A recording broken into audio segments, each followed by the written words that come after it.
কোনো একটি স্থানে একটা রাস্তার বাঁকের ব্যাস দেওয়া আছে তোমার 300 মিটার। এখন এটা যদি আমরা এখানে আঁকি, ধরো একটা রাস্তা আমরা আঁকলাম এখানে। তো বাঁক যেহেতু আছে তার মানে কি, এই রাস্তাটা একটা সোজা রাস্তা না, এটা যেহেতু একটা বাঁক আছে তো আমরা সেই বাঁকটাকে চিন্তা করব বড় একটা বৃত্তের একটা অংশ। সো কোনো একটা রেখাংশ যদি বড় একটা বৃত্তের পার্ট হয়, তার মানে ওই রেখাংশের একটা ব্যাসার্ধ থাকবে, সেই ব্যাসার্ধটা পুরা যে বড় বৃত্তের ব্যাসার্ধ সেটার সমান। ঠিক আছে, এখন আমাকে প্রশ্নে রাস্তার বাঁকের ব্যাস দেওয়া আছে 300 মিটার, দ্যাট মিনস আমাদের ব্যাসার্ধ আর কত হবে, 300/2 মানে 150 মিটার। তাহলে আমাদের যে রাস্তার ব্যাসার্ধ সেটা আমরা জানি 150 মিটার। এখন বলো রাস্তার ব্যাসার্ধ বলতে কোন অংশটা বুঝি আমরা?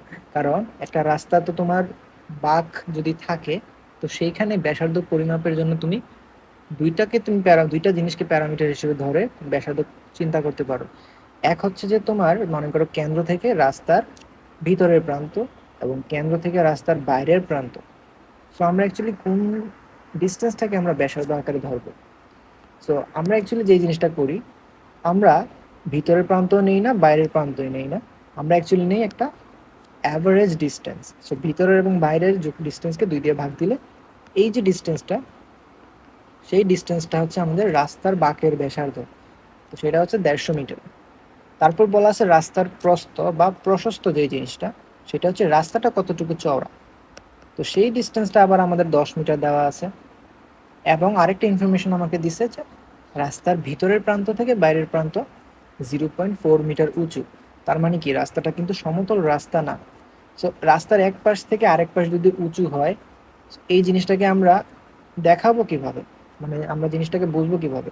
তো চিন্তা করো, এই রাস্তা মনে করো এই পাশে সমতল ভূমি, তো এই পাশে সমতল ভূমির যে লেভেলটা আছে, অপর পাশের যে লেভেল থাকবে সমতল ভূমির, সেই লেভেলটা অবশ্যই এখানে যেই তুমি যদি প্যারালাল লাইন টানো, তো এই অংশটার চেয়ে একটু উঁচু থাকবে তোমার অপর প্রান্ত।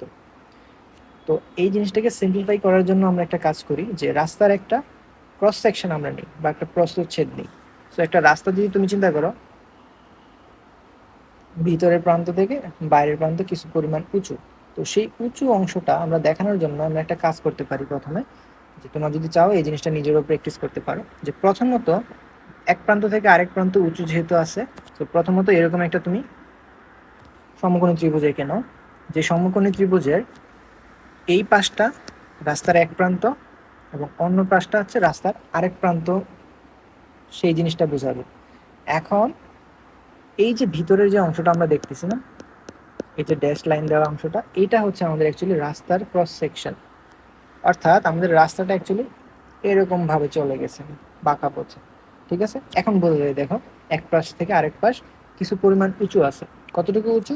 0.4 মিটার উঁচু। দ্যাট মিনস 0.4 মিটার হচ্ছে এই ডিস্টেন্সটা, যদি আমরা এইটাকে লেভেল চিন্তা করি। ঠিক আছে, সাম্যাবস্থা যদি চিন্তা করি, এখানে 0.4 মিটার হবে এই হাইটটা।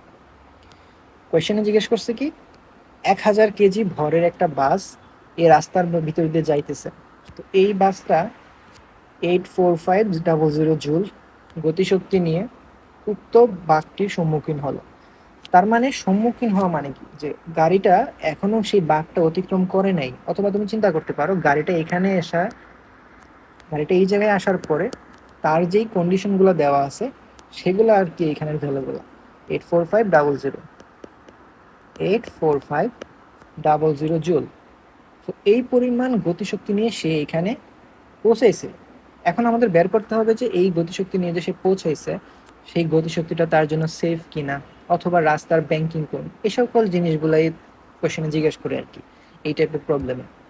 তাহলে আমরা গ নাম্বারে যদি দেখি, প্রথমে জিজ্ঞেস করছে রাস্তার ব্যাংকিং কোণ নির্ণয় করো। ওকে, সো প্রথমত আমরা এই জিনিসটা তো জানি আশা করি, যে ব্যাংকিং কোণ বলতে কি বুঝি আমরা। সো রাস্তা যখন এক পাশ থেকে আরেক পাশ যখন উঁচু থাকে, তখন সে যে অ্যাঙ্গেলটা তৈরি করে বা উঁচু হওয়ার ফলে হরাইজন্টালের সাথে যে অ্যাঙ্গেলটা সে তৈরি করতেছে, সেই অ্যাঙ্গেলটাকে আমরা বলি কি, রাস্তার ব্যাংকিং।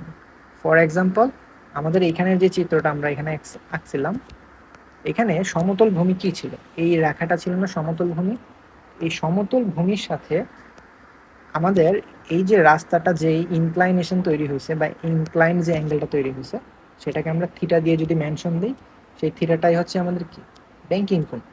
সো ব্যাংকিং কোণ যদি রাস্তার থিটা হয়, আমরা ইকুয়েশন জানি ব্যাংকিং কোণের tan theta is equals to V square divided by R g. So এখন আমাদের বের করতে হবে ভেলোসিটি, ব্যাসার্ধ এবং জি এর মান। এখন জি এর মান তো আমরা অলরেডি জানি, সো আমাদের একটা কাজ তো অলরেডি হয়ে গেছে। আমাদের যেই জিনিসটাতে প্রায়োরিটাইজ দিতে হবে এখন, সেটা হচ্ছে অ্যাকচুয়ালি ভেলোসিটি এবং রেডিয়াস। সো রেডিয়াস এর ভ্যালু আমাদের প্রশ্নে অলরেডি আমরা জানি 150 মিটার। ভেলোসিটির মান কত সেটা কি আমরা জানি? সেটা কিন্তু জানি না। বাট সেটা বের করার জন্য ওকে, সো আমাদের কিন্তু এখানে একটা ফান্ডামেন্টাল মিস্টেক হইতেছে। এই জিনিসটা কি কেউ খেয়াল করছো? কোথায় হচ্ছে মিস্টেকটা বলতে পারবা?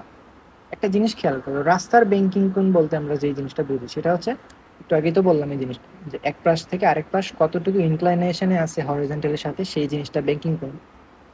এখন এই ব্যাংকিং কোণের জন্য তো তোমরা যে ইকুয়েশনটা আমরা এখানে ইউজ করতেছিলাম tan θ = v square by rg, এই ইকুয়েশনটা কি তোমার ব্যাংকিং কোণ কি ফিক্স থাকবে? চিন্তা করো তো, ভেলোসিটি, রেডিয়াস, একটা রাস্তা যখন তুমি তৈরি করো সেই রাস্তার রেডিয়াস কি ফিক্সড থাকে না? তো সেটা ধরো কনস্ট্যান্ট ধরলাম, জি এর মানও ধরো ওই রাস্তার জন্য কনস্ট্যান্ট। বাট ভেলোসিটির কি অবস্থা? এই যে ভি, সেটা তো গাড়ির ভেলোসিটি না, যে চালক গাড়ি চালায় আসতেছে, তো উনি তো যেই কোনো র্যান্ডম ভেরিয়েবলে তোমার সে গাড়ি চালায় আসতে পারে। তাহলে ভেলোসিটির মান যদি বিভিন্ন বিভিন্ন তুমি বসানোর সুযোগ থাকে এখানে, তাহলে কি তুমি থিটাও কি সেম পাবা? থিটা ভিন্ন ভিন্ন পাইতেছো না? তো একটা প্রশ্ন তোমাদের কাছে, তোমাদের কি মনে হয় একটা রাস্তার কি ব্যাংকিং কোণ কি চেঞ্জ হয়ে যাবে? না, একটা রাস্তার ব্যাংকিং কোণ কখনোই চেঞ্জ হতে পারে না। একটা রাস্তা যখন ম্যানুফ্যাকচারার যখন বানায়, কনস্ট্রাক্ট যখন করে ফেলে, ওই কনস্ট্রাক্ট করার সাথে সাথে রাস্তার ব্যাংকিং কোণও কিন্তু ফিক্সড হয়ে যায়। সো ব্যাংকিং কোণ সবসময় ফিক্স থাকে। গাড়ি কম স্পিডে আসুক বেশি স্পিডে আসুক, রাস্তা সেই রাস্তার জায়গায় কিন্তু থাকে। সো ব্যাংকিং কোণ একটা কনস্ট্যান্ট ভ্যালু। তাহলে তুমি এই ইকুয়েশন দিয়ে তাহলে কোন ধরনের ব্যাংকিং কোণ পাবো, এটা তাহলে কি বলবা তুমি? সো এই ইকুয়েশন দিয়ে ইউজ করে আমরা যেই ব্যাংকিং কোণটা পাই, সেই ব্যাংকিং কোণটা অ্যাকচুয়ালি হচ্ছে আমাদের রিকোয়ার্ড ব্যাংকিং কোণ। দ্যাট মিনস আমরা যদি সেই গাড়িটাকে ভি ভেলোসিটিতে চালাইতে চাই, ধরো 15 মিটার/সেকেন্ডে আমি একটা গাড়ি চালাইতে চাই এই রাস্তায়, তাহলে ওইখানে ব্যাংকিং কোণ সর্বনিম্ন কত থাকা, সর্বোচ্চ কত থাকা উচিত, যাতে করে আমাদের সেই গাড়িটা এখানে সেফলি ট্রাভেল করে। এই ইকুয়েশনে যেই ব্যাংকিং কোণের মানটা বের করব, সেটা অ্যাকচুয়ালি লিমিটিং ব্যাংকিং কোণ, যে আমাদের ব্যাংকিং কোণটা হাইয়েস্ট এতটুকু পরিমাণ থাকতে হবে, বা ব্যাংকিং কোণটা থাকতে হবে এতটুকু।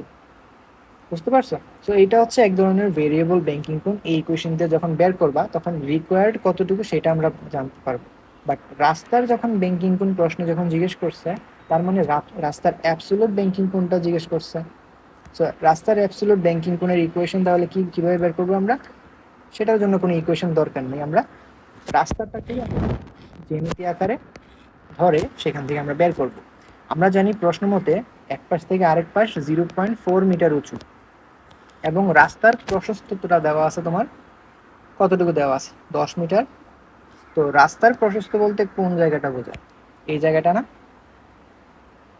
খেয়াল করো, রাস্তার প্রশস্ত মানে রাস্তাটা কতটুকু প্রশস্ত। এখন রাস্তার প্রশস্ততা মাপার জন্য তুমি তো মাটি খুঁড়ে নিচের দিক দিয়ে তো এই জিনিসটা মাপবা না, তুমি তো রাস্তার উপরটাই তুমি ডিরেক্ট মেপে ফেলবে না যে এখান থেকে এখানে কতটুকু রাস্তা আছে।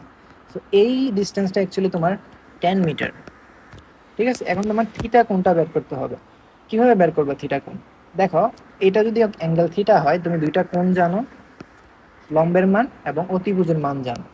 সো তুমি ইজিলি সাইন থিটা দিয়ে এই ভ্যালুগুলো বের করতে পারবা। সাইন থিটা হচ্ছে 0.4 ডিভাইডেড বাই 10, অথবা থিটা হচ্ছে সাইন ইনভার্স 0.4 ডিভাইডেড বাই 10, অথবা প্রায় 2.29 ডিগ্রি। ওকে, সো অ্যান্সারটা কেউ ক্যালকুলেট করে দেখো যে ভুল আছে কিনা। সো আমি যেহেতু সাথে সাথে করতেছি, আমার ভুল থাকলে থাকতে পারে। ওকে, বাই দ্য ওয়ে, আমরা এখন চলে যাই আমাদের লাস্ট কোয়েশ্চেন। লাস্ট কোয়েশ্চেনটা জিজ্ঞেস করছে, আমি যেরকমভাবে কোয়েশ্চেনটা পড়ার পর এজিউম করছিলাম যে আরেকটা ধরনের কোয়েশ্চেন হতে পারে। একটা হচ্ছে ব্যাংকিং কোণ বের করো, আরেকটা হচ্ছে কি বাসটা নিরাপদে অতিক্রম করতে পারবে কিনা। কেন এখানে নিরাপত্তার প্রশ্নটা আসলো? কারণ খেয়াল করো, লাস্টের যেই স্টেটমেন্টটা, 1000 কেজি ভরের যে গাড়িটা, সে কিন্তু একটা নির্দিষ্ট গতিশক্তি নিয়ে রাস্তার ভিতরে এসে গেছে। তার মানে কি, তার একটা নির্দিষ্ট ভেলোসিটি আছে না? কত বেগ ওই ভেলোসিটি, এটাকে বলতে পারবা? আমরা জানি গতিশক্তির equation half M V square. So half M V স্কোয়ারের মান যদি হয় 84500, যেখানে তোমার এম এর মান যদি 1000 বসাও, তাহলে তুমি এখান থেকে ভেলোসিটির মান পাবা যে সে কি ভেলোসিটিতে সেখানে আসতেছে। তো ভেলোসিটি ক্যালকুলেট যদি করো, এখান থেকে তোমার আসবে প্রায় 13 মিটার পার সেকেন্ডের কাছাকাছি। ওকে, সো এখন আমাদের যে জিনিসটা বের করতে হবে সেটা হচ্ছে 13 মিটার পার সেকেন্ডে যদি কোনো গাড়ি এই রাস্তার ভিতরে চলতে আসে, হ্যাঁ, সে এই রাস্তার ভিতরে কেউ 13 মিটার পার সেকেন্ডে চলতে আসতেছে, যেখানে রাস্তার ব্যাংকিং কোণ 2.29 ডিগ্রি ফিক্সড আছে। সো এটা তো, এই জিনিসটার জন্য গাড়ির চালক তো এই জিনিসটা জানতেও পারে, নাও জানতে পারে, আমরা জানি না সেটা গাড়ির চালক জানে কিনা। সো আমরা অ্যাকচুয়ালি আমাদের হাতে আমরা চিন্তা করব ব্যাংকিং কোণের কোনো হিসাব আমাদের কাছে আগে থেকে জানা নাই। সো আমরা একটা কি করব, আমরা যেহেতু রাস্তার ব্যাসার্ধতা জানি 150 মিটার, আমরা একটা কাজ করব, এই রাস্তার ব্যাসার্ধ ভেলোসিটি ইউজ করে আমাদের রিকোয়ার্ড ব্যাংকিং কোণটা বের করব, যে আমাদের এই সিনারিওতে যদি 13 মিটার পার সেকেন্ডে তাকে রাস্তা পার হইতে হয়, তাহলে কি পরিমাণ ব্যাংকিং কোণ তার প্রয়োজন। তো সেটা বের করার জন্য tan theta is equals to V square by R G, বা theta is equals to tan inverse V square by R G. V হচ্ছে তোমার 13 square divided by R G. আর কত? আচ্ছা সরি, আমরা এখানে 2G লিখতেছিলাম, আর জি হবে, হ্যাঁ ঠিক আছে। আর হচ্ছে 150 মিটার এবং জি হচ্ছে তোমার 9.8। ওকে, সো এই ভ্যালুটা এখন আমরা ক্যালকুলেট করব। So tan inverse 13 square give tan inverse 13 square divided by 150 into 9.8। Okay, so এই ভ্যালুটা যদি ক্যালকুলেট করি, আমাদের মান আসতেছে 6.55 ডিগ্রি। আচ্ছা, এই ভ্যালুটা দিয়ে তুমি কি বুঝতেছো যে 13 মিটার পার সেকেন্ডে তুমি যদি এই রাস্তার ভিতরে আসতে চাও, তাহলে ওই রাস্তার ভিতরে অলরেডি ব্যাংকিং কোণটা থাকতে হবে কত? 6.55 ডিগ্রি। এখন ব্যাংকিংটা রাস্তার ভিতরে ব্যাংকিং কেন করা হয় সেটা তো আমরা জানি, রাস্তায় গাড়ি যাতে বাঁকের ভিতরে উল্টায় না যায়, সেই কারণে একটা সাপোর্ট দরকার হয় রাস্তা যেটা প্রোভাইড করে ব্যাংকিং এর মাধ্যমে। তো সেই সাপোর্টটা যতটুকু দরকার, তোমার দরকার 6.55 ডিগ্রি, বাট তোমার আছে কত? ওই রাস্তার সাপোর্ট দিতে পারবে তোমার 2.29 ডিগ্রি। সো অবশ্যই বুঝতে তো পারতেছো যে 6.55 2.29 ডিগ্রি চেয়ে ছোট। তাহলে আমাদের ফাইনাল ভার্ডিক্ট কি হবে এখানে, যে সে নিরাপদে পার হতে কি পারবে? না, সে কিন্তু নিরাপদে পার হতে পারবে না। ঠিক আছে, এটা হচ্ছে এখানে অ্যান্সার।